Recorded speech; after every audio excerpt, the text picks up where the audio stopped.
আজকে ছিল আমার রয়্যাল ফটোশ্যুট। আমি ভাবলাম আজকে তো আমাকে একদম অ্যাক্ট্রেস লাগবে, কিন্তু ইমরাজ বলল ওয়েট করো বোন, এত আগে ভাবলে চলবে, জার্নি এখনও বাকি আছে। প্রথমে শুরু হলো মেকআপ। আমি অলরেডি মনে মনে স্লো মোশন রিলস, ক্যামেরার কিসিক কিসিক আওয়াজ ইমাজিন করছি। ঠিক তখনই খাবার চলে এলো। তারপর আবার মেকআপ টাচ আপ শুরু হলো।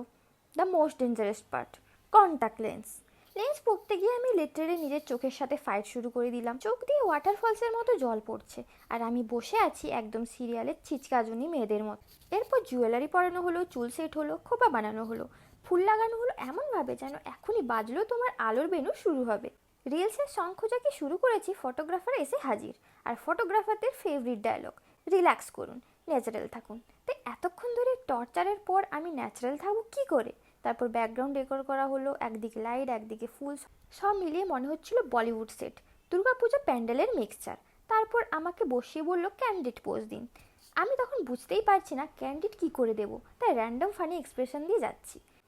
এরপর সিনেমাটিক এফেক্টের জন্য এরা এত ধোঁয়া আর আলো জ্বালালো, এক মুহূর্তের জন্য মনে হচ্ছিল ফটোশ্যুট না, আমাকে দিয়ে চন্দ্রমুখীর আমি যে তোমার শ্যুট করানো হচ্ছে।